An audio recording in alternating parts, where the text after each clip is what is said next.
Ladies and gentlemen, welcome back to another episode of Couple of Nukes. As always, I'm your host, Mr. Whiskey, and I've had a fever for 2.5 days now. So I sound awful, but I look great. And what I mean by that is I'm wearing the mock turtleneck from the Navy. I'm not sure if our guest is familiar with it from his time in the Navy, but I have not worn this in a couple of years. In fact, I didn't really wear it when I was in the service. Actually, we made fun of people who wore it, but I decided as I was looking for what to wear for today's episode, I said, we'll do it. So I'm wearing a mock turtleneck sweater with a cowboy hat. It's an interesting combination. Very fitting for a nuke, actually, I think. To be honest, at least from my time in nuke school, this is something I would see commonly, if not cat ears or swords or lightsabers or something like that. So well, we'll get into the nuke school a little bit here, but today's guest is here not just to talk about the nuclear navy and the military life, but also about the leadership in the world outside of the navy. But what can we take from the military life, which the military obviously is known for work ethic, for working under pressure, for leadership, and we're going to get into all the different ways that the military in some ways is better in leadership than the civilian world, in some ways where it is different and sometimes worse, and what we can do with that knowledge, whether you're a veteran trying to serve a community or start a veteran-owned business, or you're someone in the corporate world or a small local family business, this episode is going to be for you. And so, Mr. Marc Koehler, I've dropped little hints here and there about you, but please fill us in on who you are. Yeah, fantastic. I thought you were going to say I have a fever, and I thought it was going to be about talking about leadership. But I hope you're feeling better, and that is Thank you. that is a great memory. So yeah, my name is Marc Koehler. I have a company called Lead with Purpose. We help people lead more purposeful lives. From Rochester, New York. In 1986, I saw this movie. You probably heard of it. It's called Top Gun. Studying physics at the State University of New York at Fredonia. Saw it 4 times in 4 days. Fifth day, I was in the office of the recruiting office of Buffalo, New York, to become a jet fighter pilot and go through all the tests that day. And the recruiter comes out at the end of the day, says, "You passed every test with the exception of one." And I was like, well, did I not see the horizon right? Am I colorblind? And he says, no, your thigh bone's 3/8 of an inch too long to sit in a jet. Mr. Wow. Whiskey, I'm 6'5". And so we get it down to within 1/8 of an inch, and I get disqualified. And as I'm leaving the recruiting office, I think he must have needed one more recruit that month. He's like, what about SEAL team? I was like, no. What about helicopter pilot? I was like, no. And then he said, what about elite nuclear submarine force? And I was like, send me some information on it. And he sent me some information on it, and I decided to join the program. A combination intrigued me, but also intimidated me.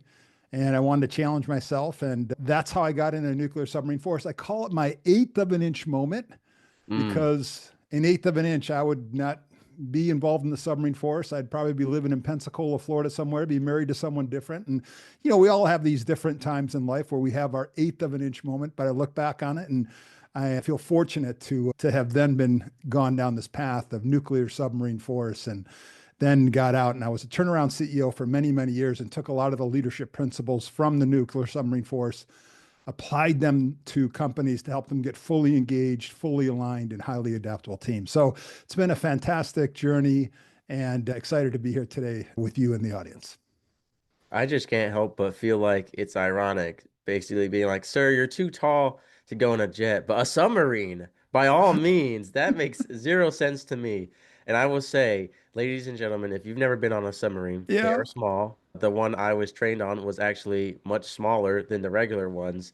So I know the modern ones are a little bit bigger, but it's not just the submarines. Everyone who was 5'11", 6 foot or taller in an aircraft carrier always hitting their head on some kind of Yeah. valve or pipe or something. So, I mean, it is those vehicles are just they're not made for people who are 6'5", not even 6 foot. So that is very interesting. I've had some guests share stories like that where Don Gleason, I guess he quote from MEPS to or from the recruiting office to MEPS on the plane ride somehow lost like half an inch of height or something, but Oh, it changed geez. his entire weight bracket. And they're like, you Yeah. need to lose like 8 or 10 pounds by tonight. And he was Yeah. like, "How did I shrink on the plane ride over?" They're like, "Well, Yeah. gravity, atmosphere and stuff." So Oh yeah. there's plenty of stuff. And people don't believe this, but when I was in the Navy, if you were a little too heavy and they couldn't get your circumference measurement right, they would tie a rope around you and squeeze in and Yeah. measure you. But we've seen all kinds of stuff. For the skinny guys, our recruiter would be like, wear three socks in your boots and make sure Yeah. you eat a big breakfast. So Yeah. there's a lot of, like you call them 1/8 moments in our lives. But Yeah. it sounds like you had a good experience on the submarine for the most part. Obviously, we're going to get into the good and the bad. And I know that you were, so I just want to clarify, you had already gone to school, so you went in straight officer. You did not go enlisted officer. That's correct. Yeah. It was my junior year in college. I went through what was called the NUPOC program.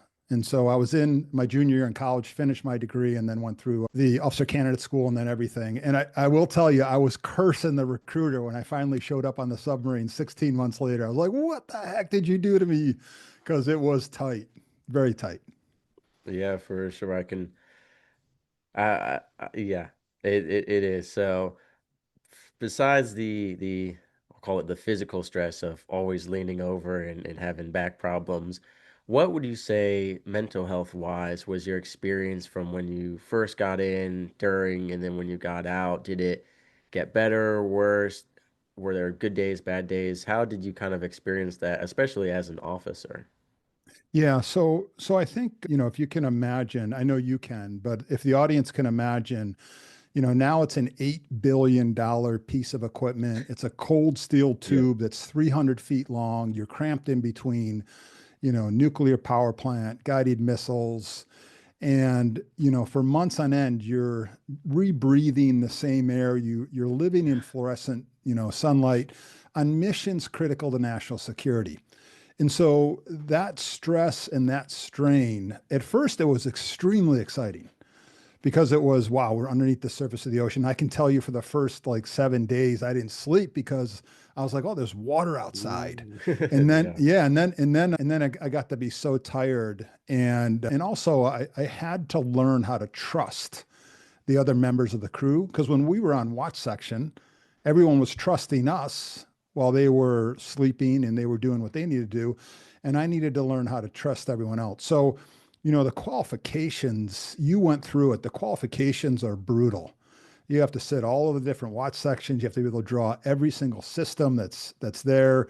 You have to recall where every valve is, how it's Yeah. operated, and all of that took me about 16 months to get fully qualified on the submarine. And again, it's what's nice is that the Navy gave us a ladder and they said, hey, here's how you climb up the ladder, and they gave us everything. You had to work your tail off. But for those first, 16 months, you weren't watching any movies in with everyone else because they're like, "Hey, are you qualified yet?" And you had to say no, and you had to really work on your studies. So a lot of it was self-learning. A lot of it was very exciting.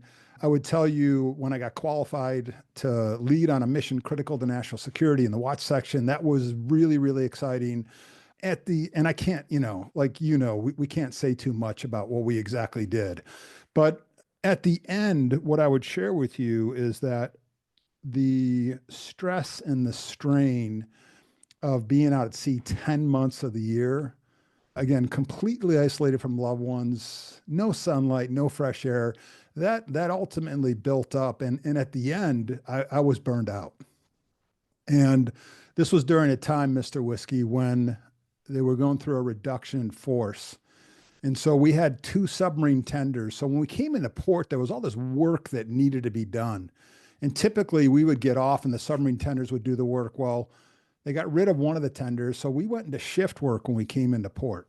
So ten months out at sea. And Right. imagine taking off on a 747 today and coming back 10 months later, landing. That's what your ticket says. And then when you get back, imagine going to shift work where every day you have to come back on the airplane and Was it like somehow, a port starboard rotation, 3D yeah, section, or? yeah, yep. And so it was it was just the time that the United States was Yeah. going through that reduction in force. They were consolidating a lot of things. But again, I left the Navy with a tremendous experience. I mean, 23 years old, helping to lead.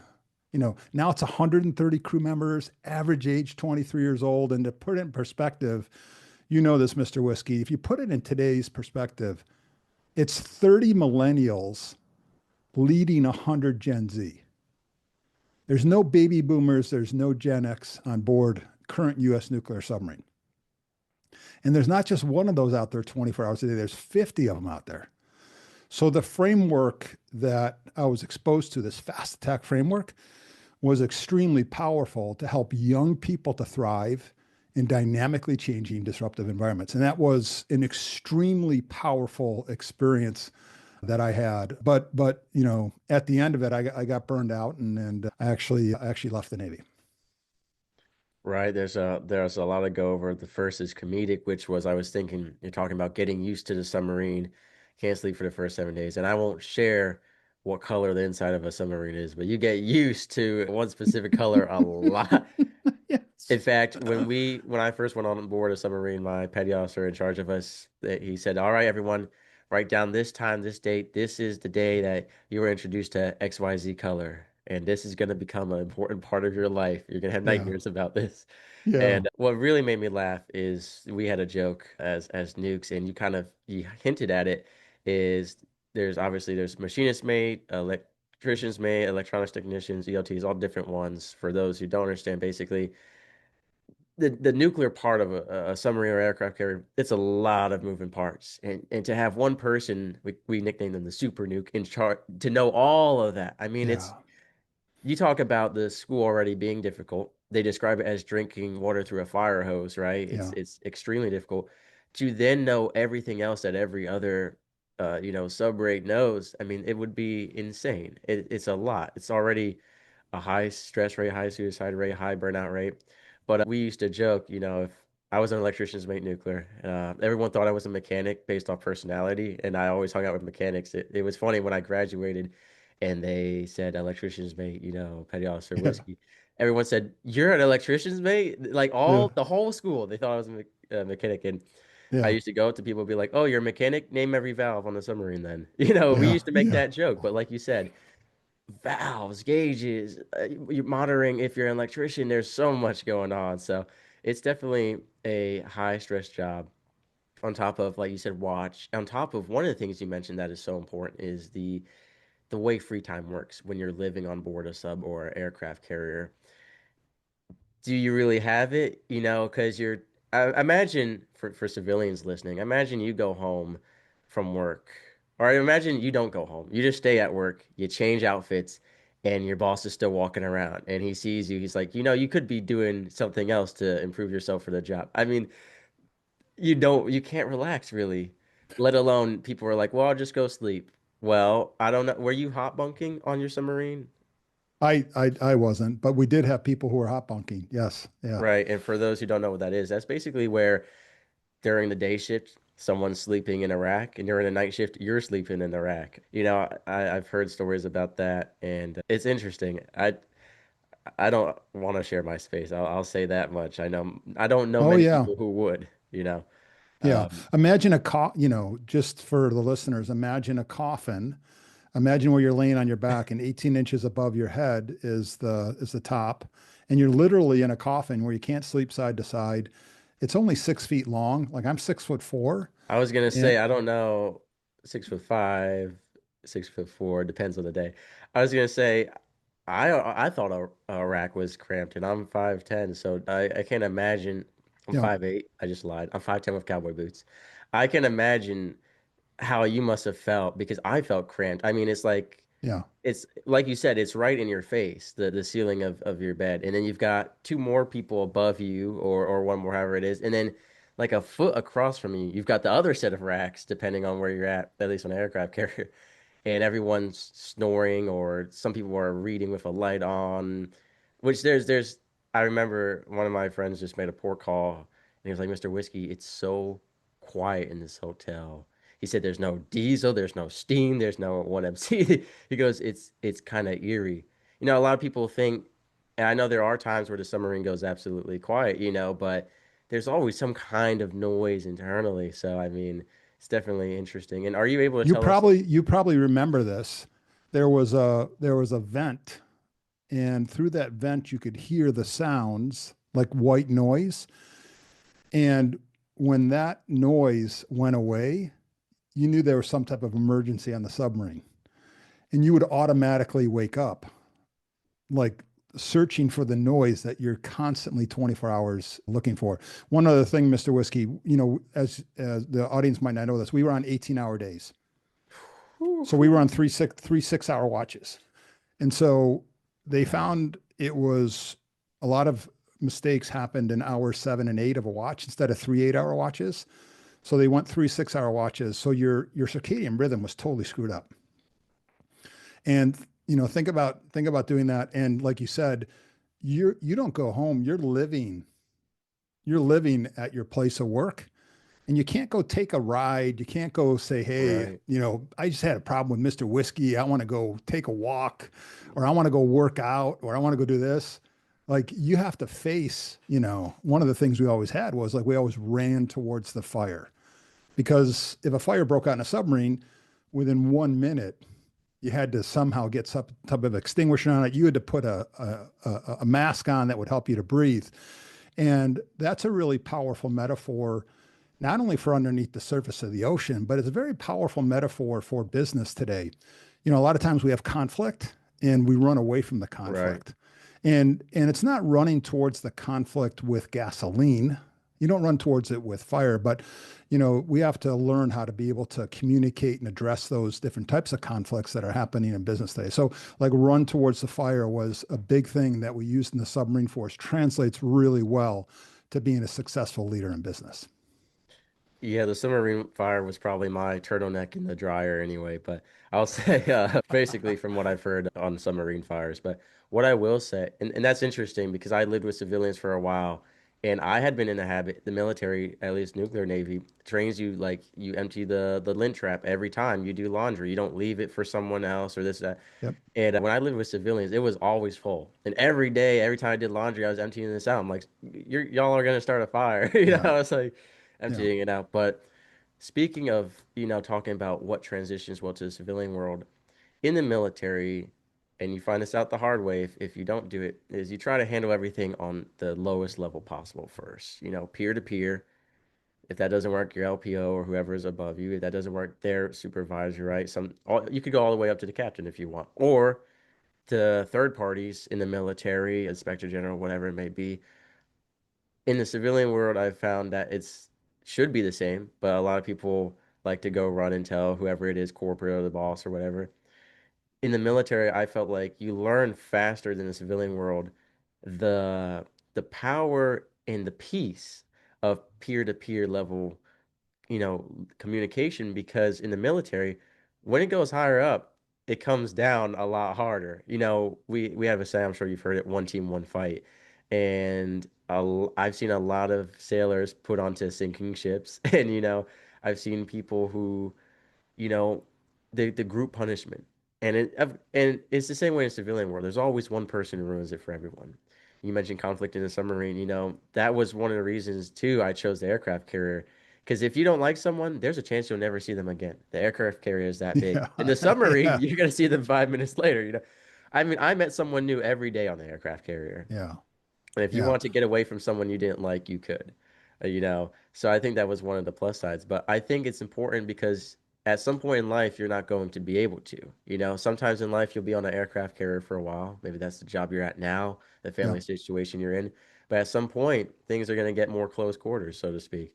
So I think it's important to learn communication. And I think part of that is that peer-to-peer level. So what did you witness during your time serving on that regard of did you see a lot of people who kind of cut the chain of command and the consequences of that? Did you see people really well doing that level to level? How did you personally go about it?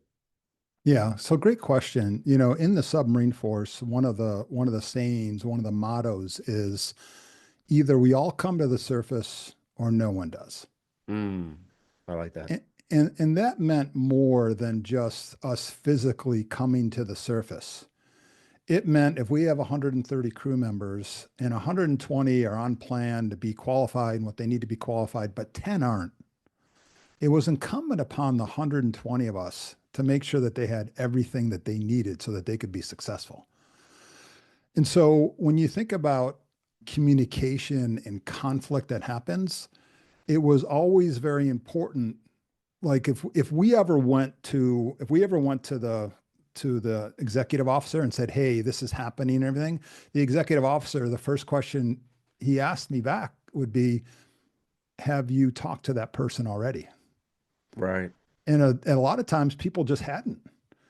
Mm. And so, I can remember the executive officer coaching me one time, and he said, "Hey, have you talked to that person?" I said, "Well, I haven't really. I've just sort of observed this." And he said, "Well, I would encourage you to talk to that person first, and then why don't you come back to me?" And he saw the look in my face, and then he said, "Do you feel comfortable doing that?" I said, "Well, I don't know." He said, "Well, let's role play right now." And so he took the time, Mr. Whiskey, to role play with me to Right. make me feel comfortable. And then I was able to do that and be successful. Now I did go back to him. I said, "Hey, I addressed it with him and nothing else needs to be done." He said, "Fantastic." And so for me, that was a great lesson. And that's how we had it set up there. Now, like you said, anybody could go and talk to anybody. I mean, our captain was, had been on board, had been in the submarine force for over 30 years. And the person who just came on 3 days earlier, who was 19 years old, who was probably, some enlisted person, he was adamant that if there was something that was going on and you see something, that he wants you to say something to him. Now you had to say it very respectfully to him, Right. because all of our decisions that we made, every valve that we walked by, there's 2,500 valves on a submarine. There's 1,500 miles of electrical wire, 150 miles of piping, an entire nuclear power plant, sonar systems, like 200 Right. systems, 4 million components. Everything we walked by had consequences. And so it wasn't for us to maybe communicate with one another. It was like, how do we succinctly communicate with one another? And how was it always in this order? How was it always ship, shipmate, self? It was always that way. Everything you did was, am I doing this for the ship? Am I doing this for the submarine? Am I doing this for the crew? And then finally, the third in line was, am I doing this for myself? So, as an example, I might say, hey, I'm really tired. I'm not going to do that maintenance check. I'm going to get some extra sleep. That's for me, but I'm not thinking about the ship, my shipmates, and I'm not thinking about the ship.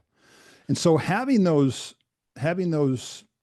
two really mantras in the back of our mind really helped us to, and in the structure that would say, if you haven't talked to the person, you have to talk to the person, and make that as a first step before it went up further, and people got more involved. And then you felt more comfortable talking to, like, how do you feel, Mr. Whiskey, when you're talking to me and I got like a piece of broccoli right here in my teeth, right?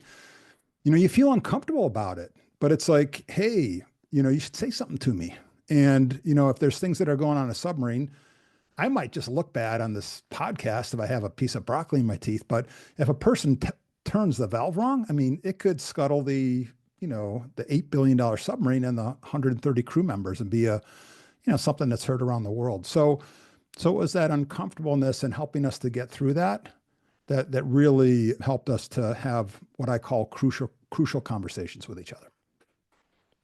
Love everything you said. I think it's really important because there are a lot of executive officers and even just military leaders in general who would not take the time to coach you, but would have just said, go effing deal with it. And maybe Right. with even more curses I than got too much stuff you. to do right now. Yeah. Right. Yeah, yeah. Right. What he recognized, which is so important, you mentioned it in the very beginning, and it's something I do think is advantageous of the military that you don't find as easily in the civilian world, which is leading at a young age.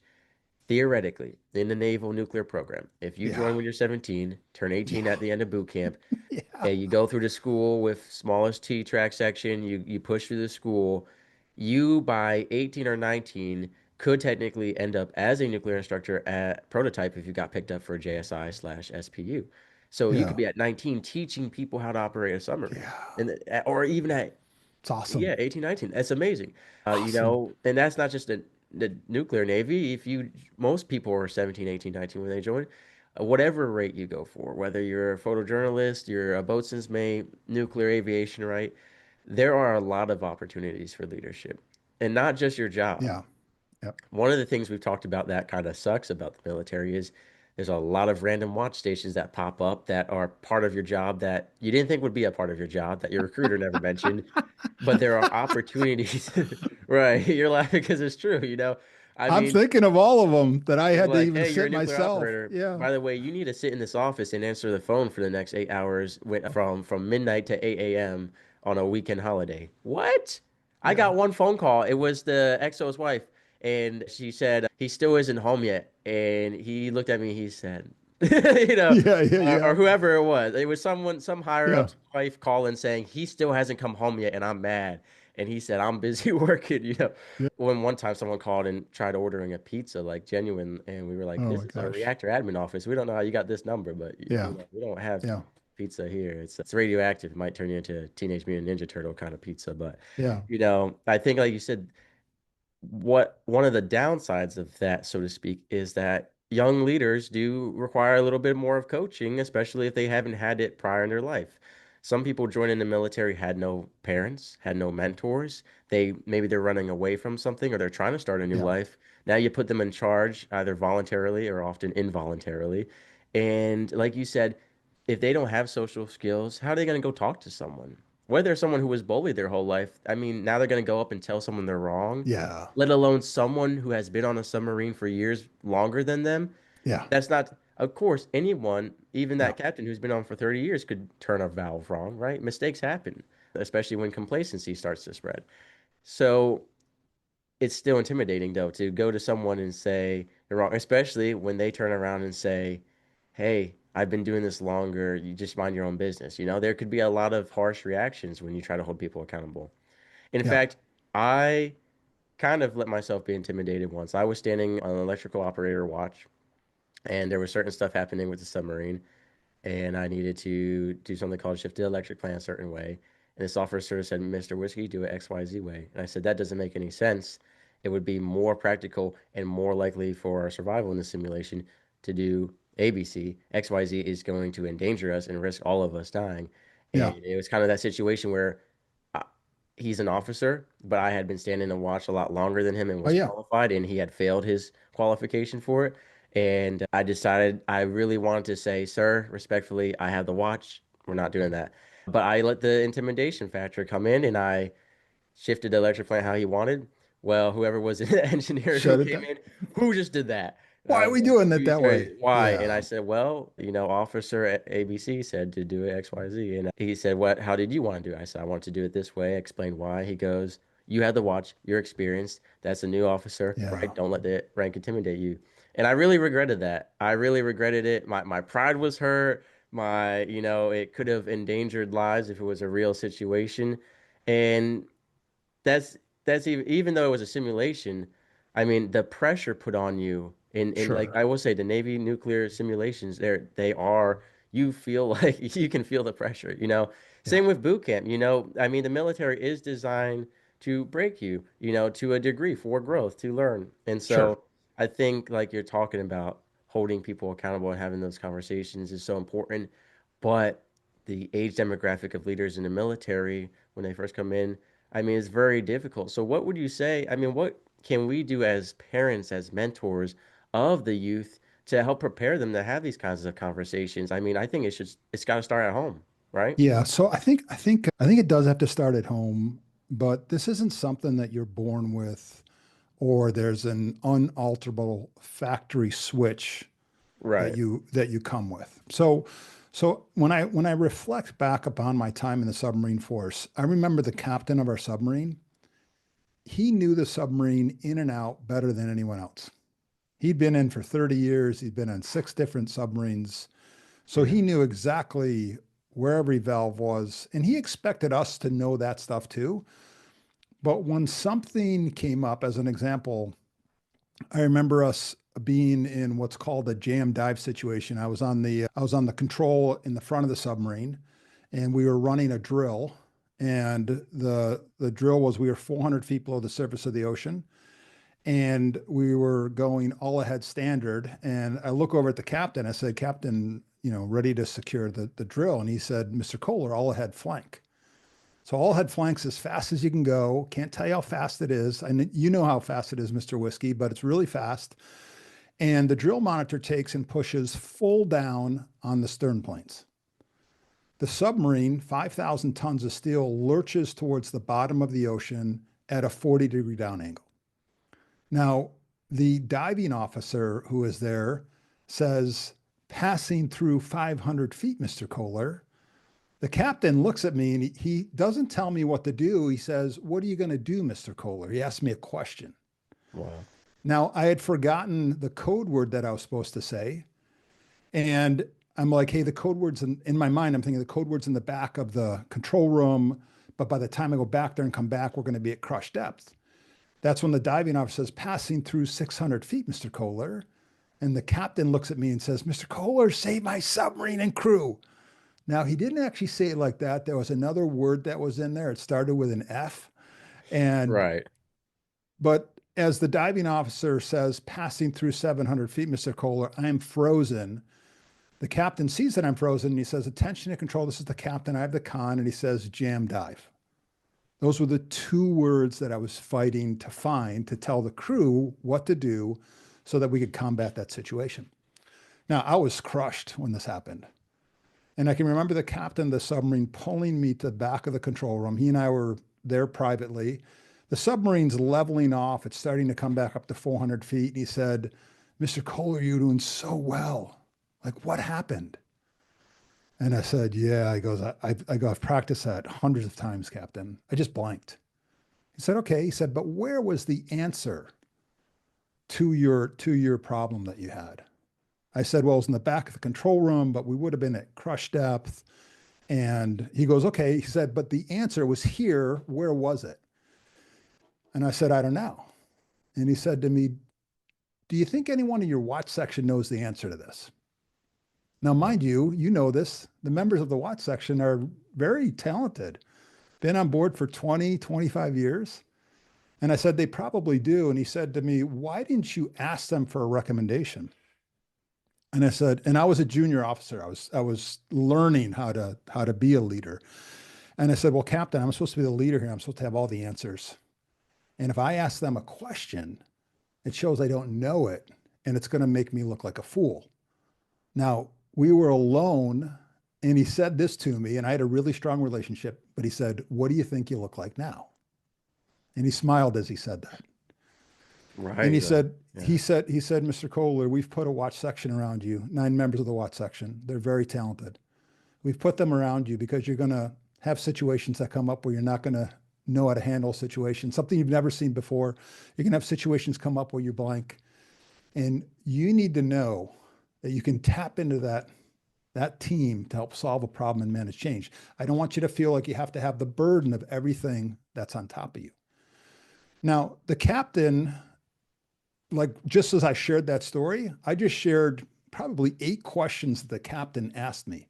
He already knew the answer. He could have said, hey, you should have tapped into, but what he was doing, he was making me think.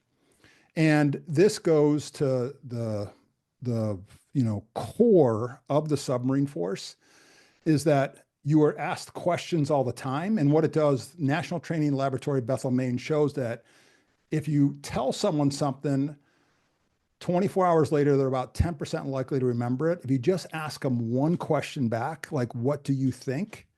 It goes up to 50% retainment. And so I can tell you this is a key. If we want to teach people how to become decision makers in the submarine force, if we want to teach people how to become decision makers at business, at our businesses, if we want to teach people how to become decision makers, our kids, like my 3 kids, when my daughters were 6, 4, and 2, I started doing this, asking them questions. Hey, what do you think we should wear when we're going skiing? I knew the answer to it. So just the simple act, Mr. Whiskey, and if you're out there and if you're leading anyone and you want to take and transfer your knowledge and experience, it's called guided decision making. And what you do is when you ask one question back, what do you think? You responsibly push decision making down. And then we really teach people how to become great decision makers. They become more confident in decision making, and then they can handle really any situation that comes their way. Gives them tremendous confidence. So, what do you think is a great answer that you should give people when they ask you a question? I agree. I think I've talked a lot on the show about the difference between teaching and telling. And I've talked about a lot of military Yes. leadership, especially that does Yep. telling, and some military leaders who think the more they curse, the better you understand it. You know, Yeah. I've met plenty of those, and that's for the blue collar and white collar world as well. You know, I think telling, and I've been guilty of this before in group projects or leading teams or in both the military and civilian world where employees or whoever you're leading come to you with questions or what to do, and a lot of us tend to just do it for them. All right, I'll just do it, I'll just take care of it. Sometimes we don't want to take the time to teach. I'll just take care of it, or you just tell them to get it done, Yeah. but that little time you're taking will cultivate that knowledge for them to be able to do it on their own more independently, right? And that ties back to the very beginning. We talked about the shipmate self and are you doing your part, and how if 130 people are there and only 120 are doing the job, it's important when other people are doing a good job, whether you're leading them or working with them, because what they don't do, you end up having to do, right? When someone's not qualified, Yes. now you have to stand that watch. Your shipmates have to stand that watch in place of that. So now you're getting less sleep, less free time. Now you're overworked. Let's say you get overworked to the point that now you have to step out for medical. Now those other two remaining people have to Yep.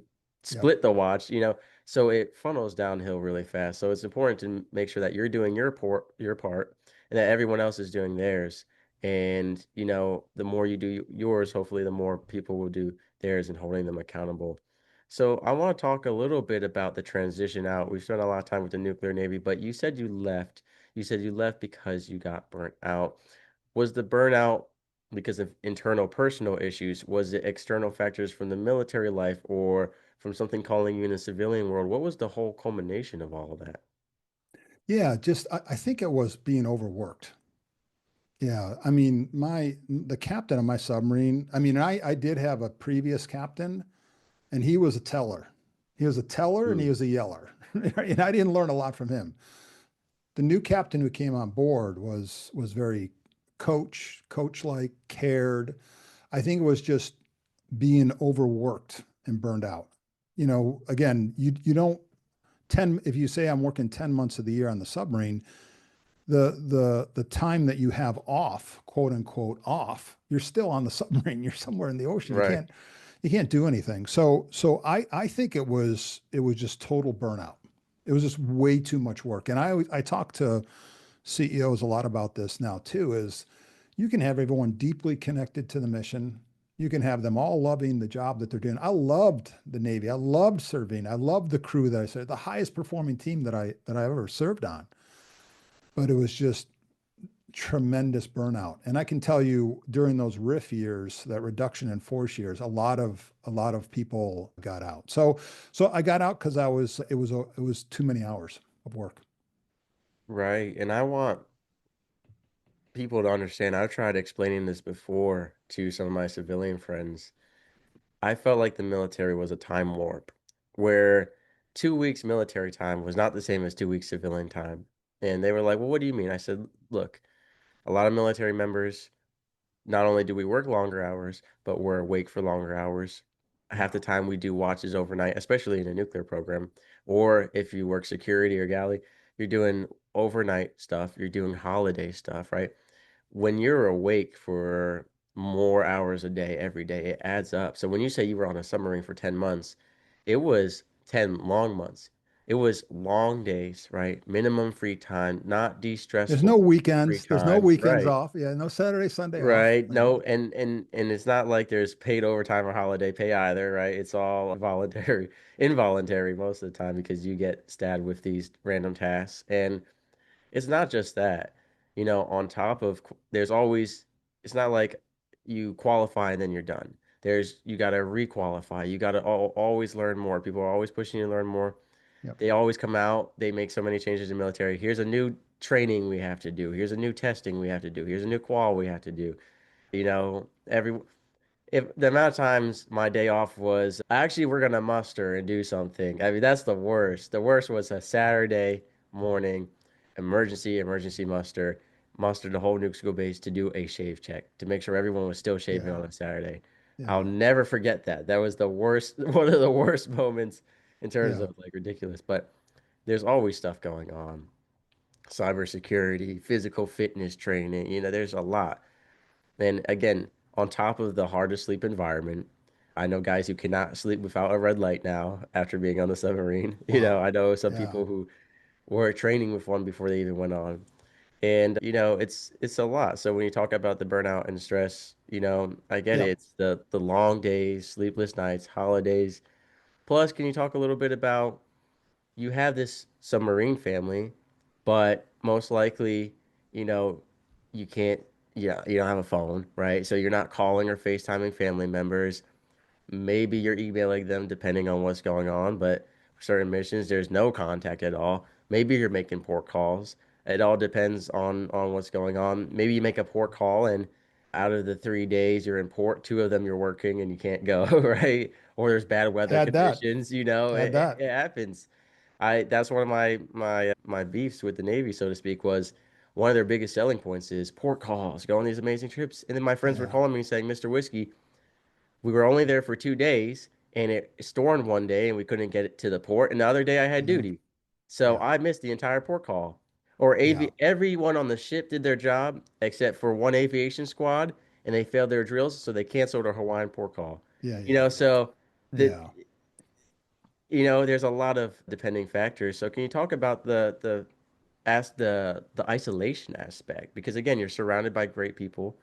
But they say after 3 days, companies like fish, it starts to smell. I mean, you're crammed in this expensive little can underwater. I mean, you have to start to get on each other's nerves, right? And how did you cope with that? Yeah. When I went into the submarine force before I got in as part of the testing, they had me, believe it or not, in Washington, D.C., they had me sit in a closet that was really cramped and had a low ceiling, and they had a light in it, and they had a dimmer switch. And it's like 0 to 5 minutes, they're like, "How do you feel?" I'm like, "I feel fine," And then 5 to 10 minutes, they turned the light down a little bit. "How do you feel?" And then they turned it red. "How do you feel?"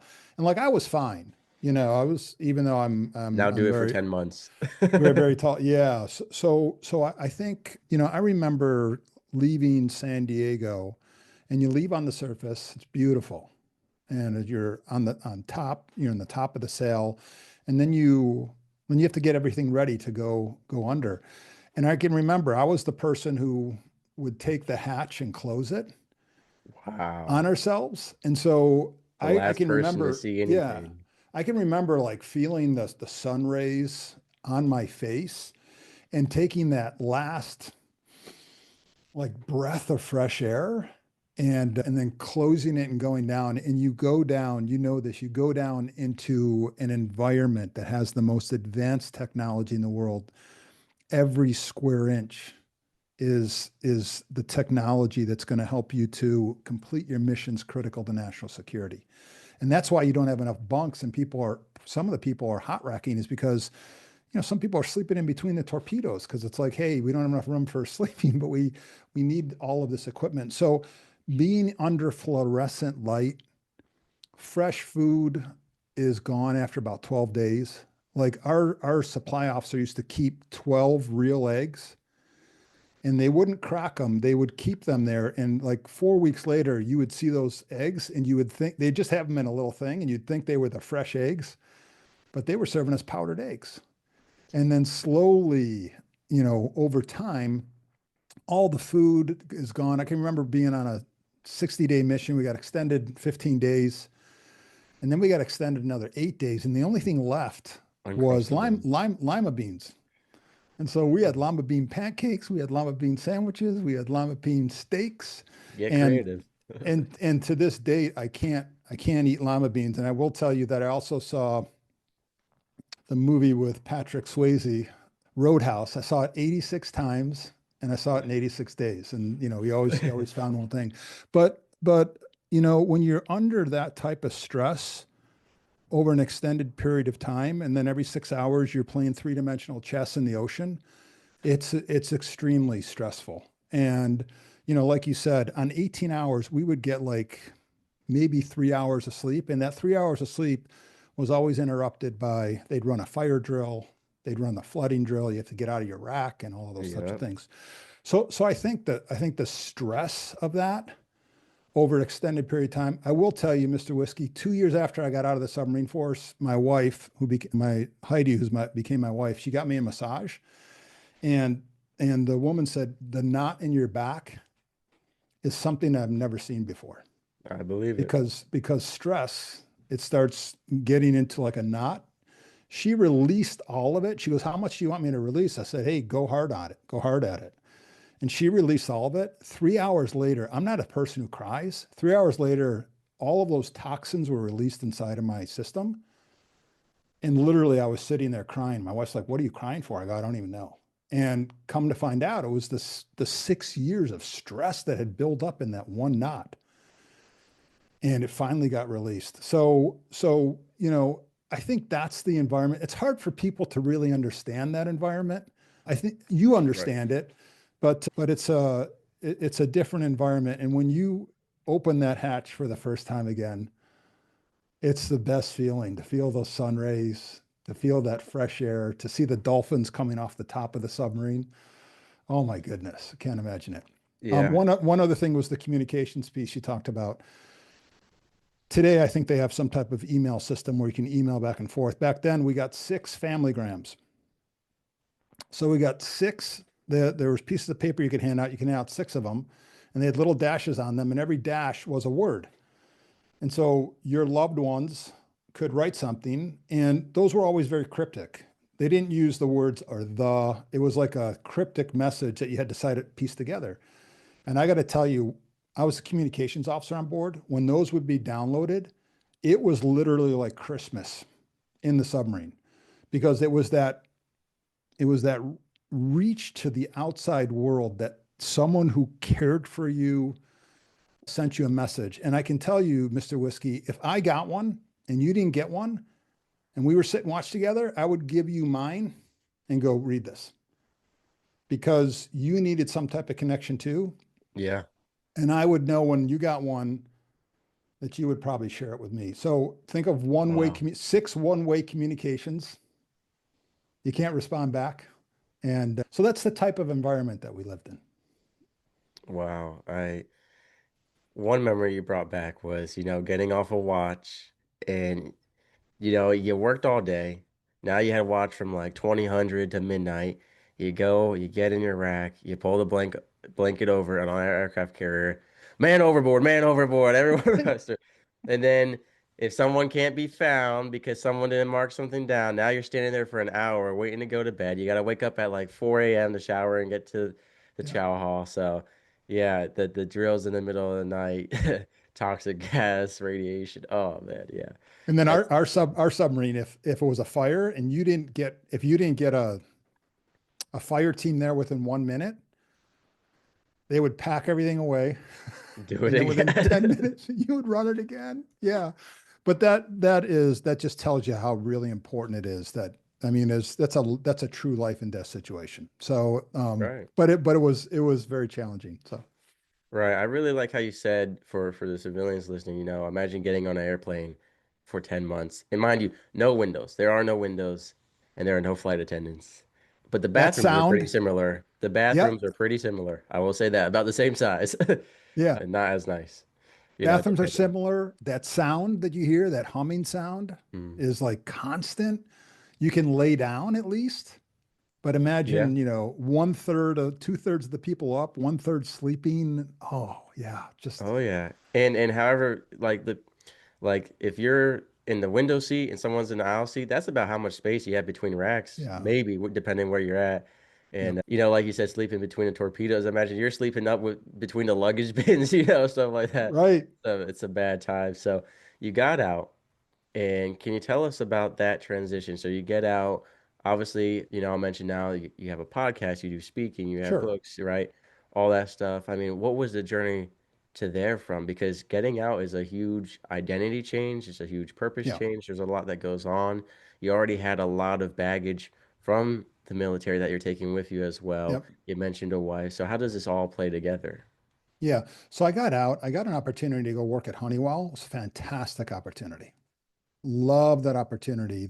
A lot of training and reading a profit and loss statement, putting together big company strategic plans. And I became a master black belt in Lean Six Sigma.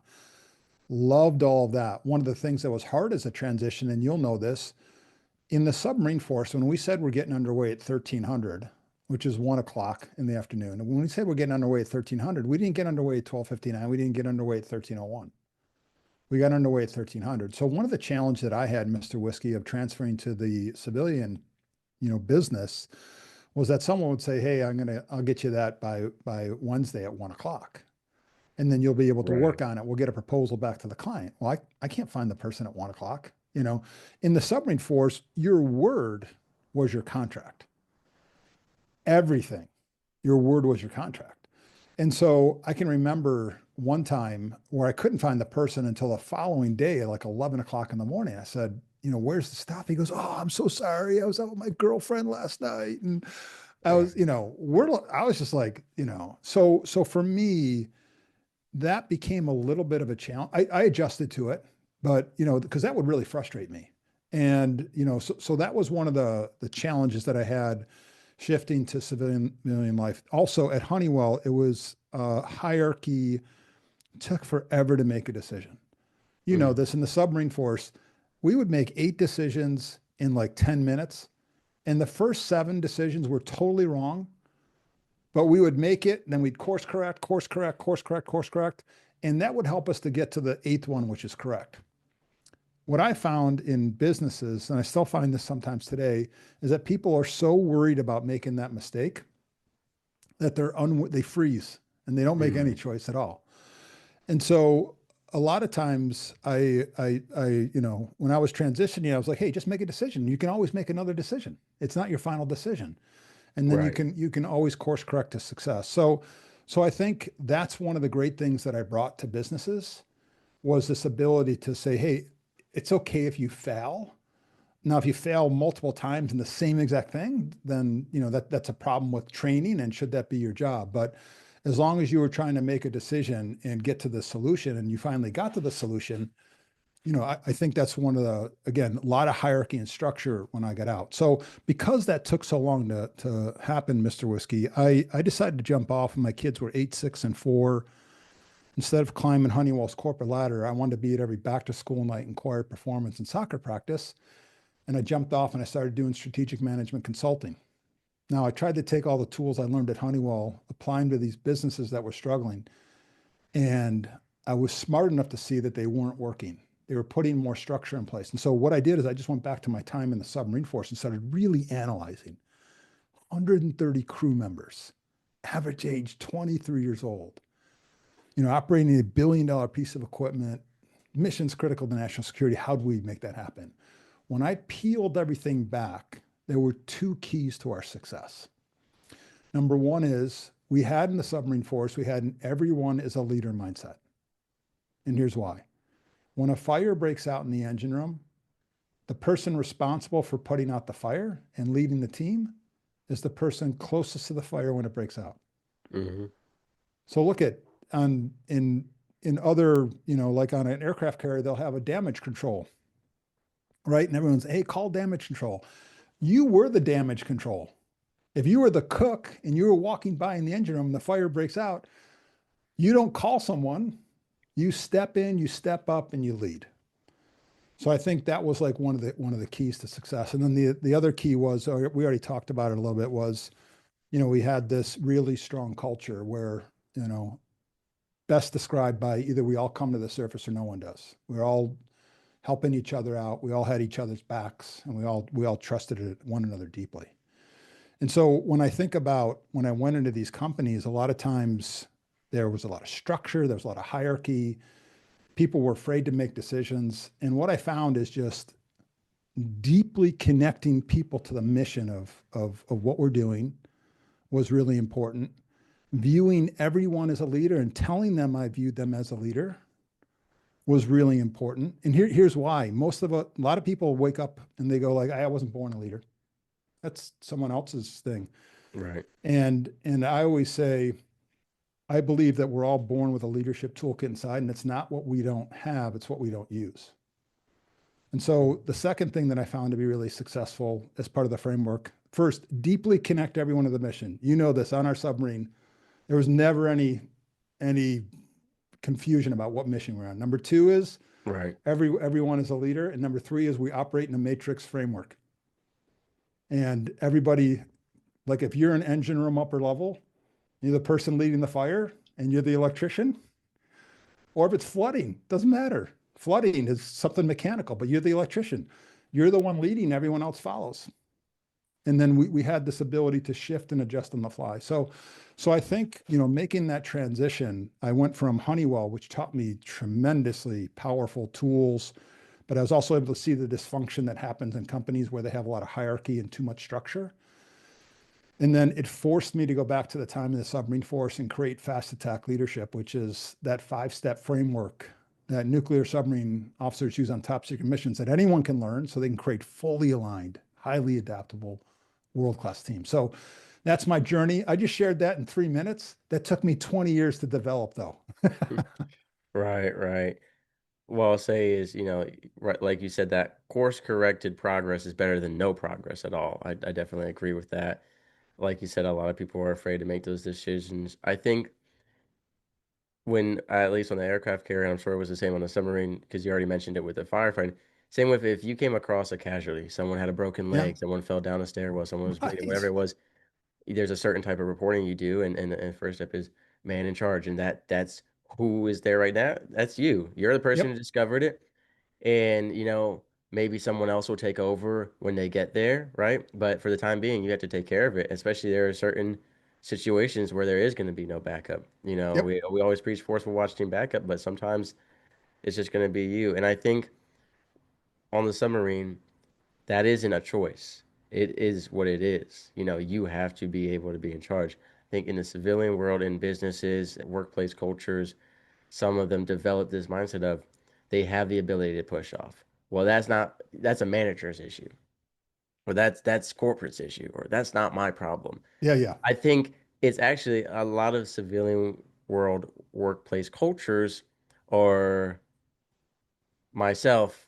shipmate ship, so to speak, where, you know, this is just a job, but in the military, it's not just a job, it's a lifestyle. People's lives are at stake, right? So I think people need to treat their job yeah, in the same mindset, right? Because a lot of people say, well, if the company does good, it doesn't benefit me, right? But you got to think about that. So a lot of people think of themselves first, right? This isn't my problem. I don't want to do this extra work or put in this time. how's it That's going to help me? right. Yeah, How's it going to yeah, help me? So I think that is crucial, and I think it's so important. Like you said, the communication and that team mentality. There's a lot of times where I felt like group punishment was it felt so unfair.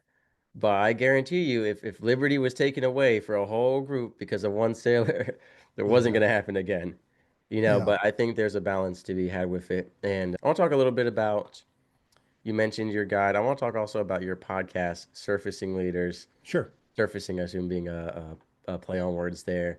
Tell us a little bit about that, about the podcast and who should listen to it and what kind of information they can get. Yeah. You know, people ask me, like, why did you start a podcast 2 years ago? Podcasts have been around forever. You've been around forever with fast attack leadership. You've been working with companies, leadership teams. You're doing keynotes on stages. Why'd you start surfacing leaders? And I really wanted it to be and open up people's minds that everyone is a leader.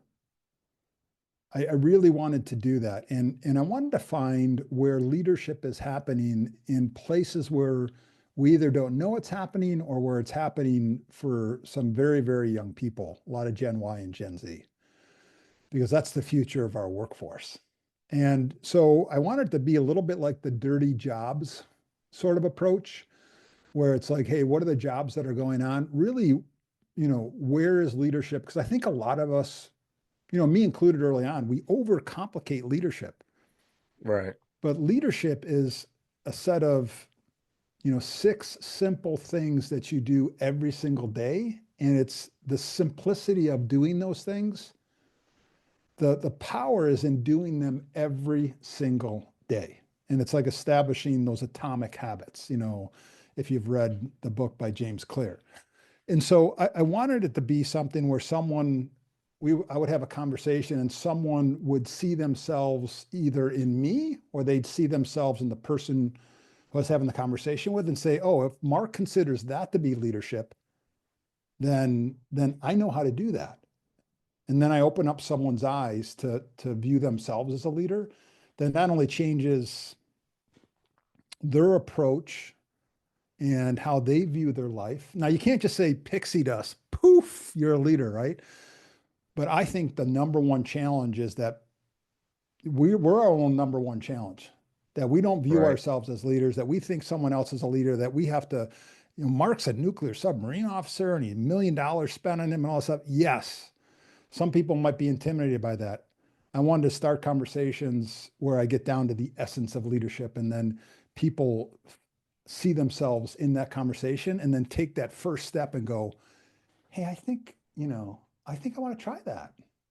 And so that was the purpose of surfacing leaders. Yes, and it was a play on words. Right. And I think that intimidation factor again of, well, Mr. Kohler is a was a U.S. Navy officer, so of course it's easy for him to talk about leadership or be a Right. leader. I'm just, so and so X, Y, and Z. But again, in the military, right, you get a lot of young people in charge, and they're backed by authority and rank, right? If you don't respect those leaders, the chain of command is going to come down on you. But what you need to remember as well is that in the civilian world, maybe you don't have as much positional authority or right that consequences, but it should be about your actions, right? It should never be your age. In fact, some of my favorite Bible quotes, because I've dealt with a lot of age belittlement in my life, it talks about how it's not about your age. It's about what you're saying and what you're doing. Even small children are known by their actions. One of my favorite Bible Yeah. quotes, right? Love Because it. Love you that can quote too. see kids who are well behaved and you see kids who are not well behaved and you can see who steps up as a leader, right? Yeah. And so there's a lot of people who will try to place limitations on you based on your age. You're too old to become a leader now, or you're too young to become a leader now. And I like what Tim Thomas, Australian Special Forces, said on my show.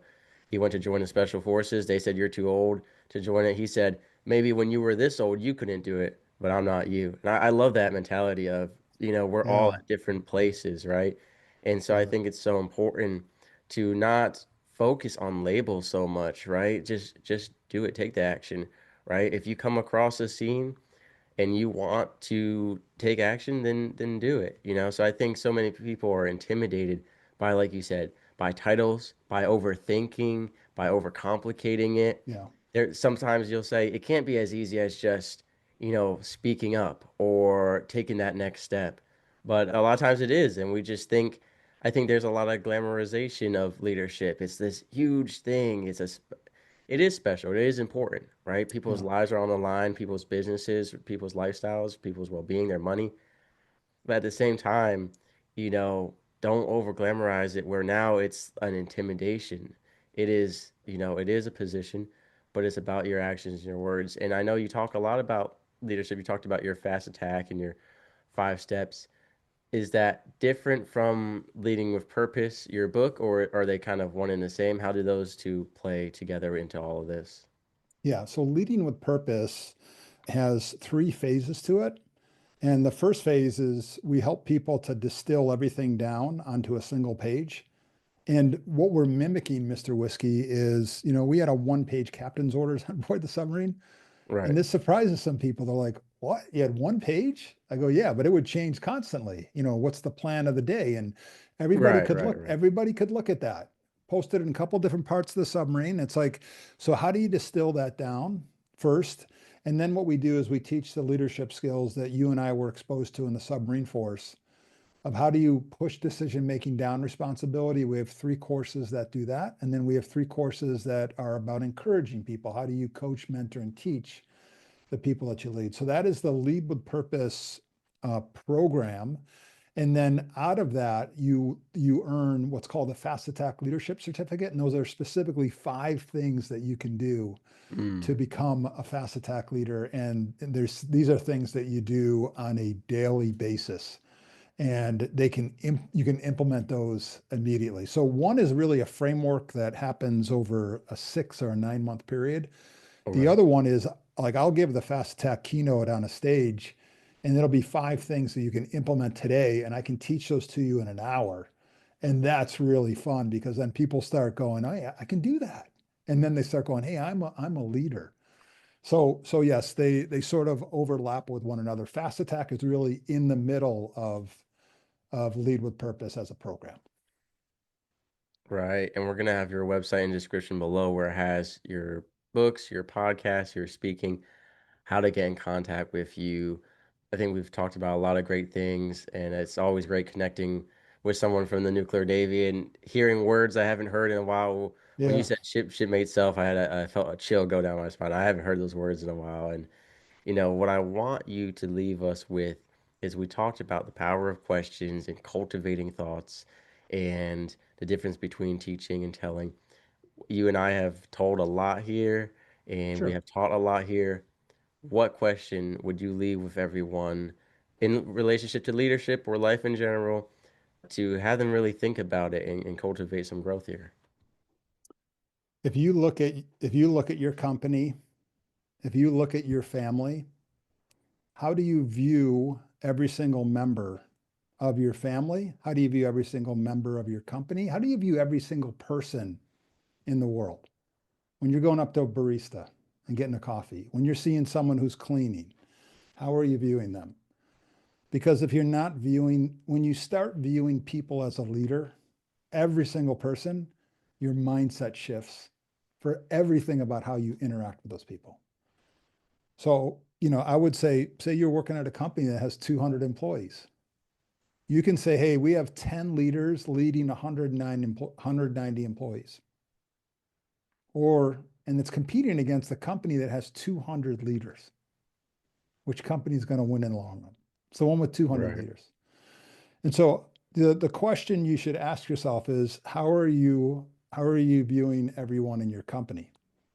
And the answer should be, I'm viewing them as a leader.